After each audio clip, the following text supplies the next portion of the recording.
आहे की जे गोळीबार करणारे विनोद सोनवणे यांच्यावरती गोळीबार करणारे आपल्या रॅलीमध्ये दिसलेले होते, या संदर्भात आपण काय सांगणार? काय खडसेंचं पहिल्या दिवसापासून कटकारस्थानी म्हणून अतिशय नावलौकिक असलेला माणूस आहे. खडसेंनी त्यांची एखादी त्रयस्थ यंत्रणा असेल तर ते केंद्रीय यंत्रणा लावून त्याच गोळीबाराची चौकशी करावी अशा पद्धतीने नेरेटिव्ह पसरवणे किंवा ह्या अफवा करणे खडसेची सवय आहे. कुठेही गेले तर कोणत्याही संदर्भात अशा पद्धतीने त्यांनी काहीतरी सनसनाटी आरोप करायचे आणि एखादा विषय या संदर्भात त्यांची तो होता बरोबर विषय तिथे गेले आणि ज्या पद्धतीने त्यांनी तो कोहराम मचवला किंवा जो गडा काढला की ते आरोपी पकडले पाहिजे, लगेच झालं पाहिजे, आरोपी लगेच पकडले गेले. आता 10 दिवस झाले, 8-10 दिवस झाले आरोपी पकडून आणि त्याचं दूध का दूध आणि पाणी का पाणी होईल अशा पद्धतीत आम्ही काम करत नाही. राजकारण करतोय, समाजकारण करतोय, गेल्या 30 वर्षांहून करतोय. खडसे नाही माहिती आहे. आणि अशा पद्धतीत आम्ही ह्या 5 वर्षामध्ये टिकली कुठे फुटली नाही. आणि हा प्रकार फक्त इलेक्शनमध्ये कसा घडला तर खऱ्या अर्थाने चौकशी व्हावी अशी मी विनंती करेल. मी एसआयटीला विनंती करेल, चौकशी करावी आणि याची योग्य पद्धती छडा लागला पाहिजे. याच्या मागे कोण आहे? कारण हा कटकारस्थान रचून फक्त आमदारांना बदनाम करण्यासाठी काही लोक हा प्रयत्न करताय का? हाही विषय त्याच्यावरून निघाला पाहिजे. आणि मी अतिशय ओपन आहे. मी तर तुम्हाला सांगतो की ह्या चौकशीत खडसेंना जर असं वाटत दिलं, खडसेंची पण नार्को टेस्ट करा आणि माझी पण नार्को टेस्ट करा. खडसेंची नार्को टेस्ट करा, माझी नार्को टेस्ट करा. खडसे सारखा माणूस याच्यामध्ये विनाकारण काय करतोय की राजकारण करण्याचा प्रयत्न करतोय. आणि खडसेंचे आजपासून नाही, अत्यंत दुर्दैवी आहे की या मतदारसंघातल्या अनेक लोकांना खडसेने विधानसभेचं शस्त्र वापरून किंवा असा मोठ्या आवाजात बोलून एखाद्या अनेक लोकांना नेस्तनाबूत करण्याचा प्रयत्न केला आहे. आणि ह्याला कोणी भूलथापाला बळी पडणार नाही. त्या दिवशी तो गडा काढला गेला खडसे आणि त्या सगळ्या कंपूकडून या संदर्भामध्ये गोळीबारा संदर्भात ह्याला यांच्याशी प्रेम होतं का? आता नाही, त्यांना जे प्रेम नव्हतं. त्यांना काहीतरी वेगळं राजकारण साध्य करायचं होतं, आमदाराला बदनाम करायचं होतं.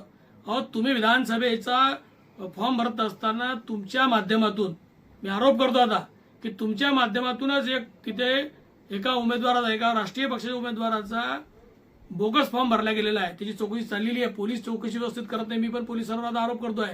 पोलीस चौकशी व्यवस्थित करत नाही, आरोपी अटक करत नाही. एकाचा बोगस फॉर्म तिथे भरला गेला. अनिल मोरे नावानी बहुजन समाज पार्टीचे उमेदवारांनी तिथे तक्रार दिलेली आहे की माझा कोणतरी बोगस फॉर्म भरला. एकाच कार्यालयातून 7 फॉर्म भरले. त्याच फॉर्मचं अक्षर आणि हे हस्ताक्षर सारखं आहे. यांचे जरा फॉर्म जे भरले गेले 4 तिघी फॉर्म आणि ते हस्ताक्षर चेक करा, लक्षात येईल. ज्यांनी तो प्रस्तावक म्हणून सही केलेली आहे त्या एका व्यक्तीचा फॉर्म विड्रॉ करण्यासाठी मोरे अनिल नावाने ते जरा चेक करा.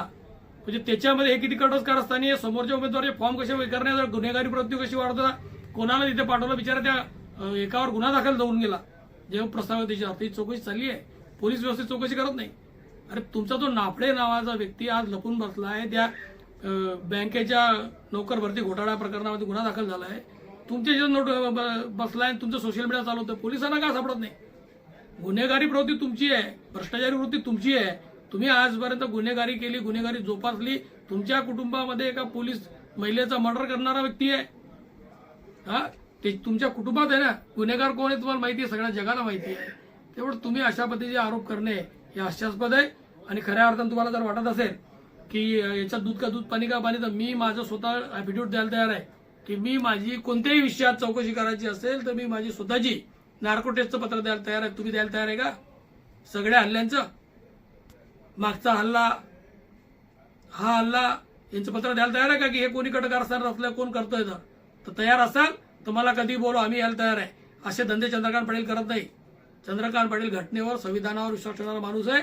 ज्या पद्धतीत मागच्या टायमाला लोकांनी मला निवडून दिलंय त्या लोकांचा आदर ठेवून मी अतिशय चांगल्या पद्धती काम करण्याचा प्रयत्न करतो. बदनाम करणारे तुमच्यासारखे किती कटकारस्थान असताना काय काय कटकारस्थान तुमचे चालू आहे, काय तुम्ही अजून करणार आहे हे पण मला माहिती आहे. आणि मी त्याचा एक व्हिडिओ करून ठेवला आहे. उद्याच्या दिवशी काही करता काही झालं त्याला जबाबदार तुम्ही राहणार आहे हे मला माहिती आहे. म्हणून मी हे सगळे व्हिडिओ बनवून वरती राज्यपालांपर्यंत आणि राष्ट्रपतीपर्यंत पाठवलेले आहे. खऱ्या अर्थानं तुमच्यासारखा कटकारस्थानी माणूस जो आहे तो या मतदारसंघासाठी अतिशय घातक आहे. म्हणून तुमचे हे आरोप खऱ्या अर्थाने कन्फर्म झाले पाहिजे. म्हणून एसआयटी चौकशी मागणी मी या निमित्ताने करतोय. माझ्यावरचे आरोपी झाले पाहिजे, तुमच्याही बाजूने आरोप झाले पाहिजे की त्या उमेदवाराचा अर्ज कोणी भरला, कोणी खोटा दाखल केला, कोणत्या कार्यालयातून भरला गेला, का त्या उमेदवाराचा चुकीचा अर्ज भरला, उमेदवार नसताना व्हिडिओ शूटिंगवर सगळं आलेलं आहे. त्याच्यामुळे या सगळ्याच बाबतीचा खुलासा होणं गरजेचं आहे.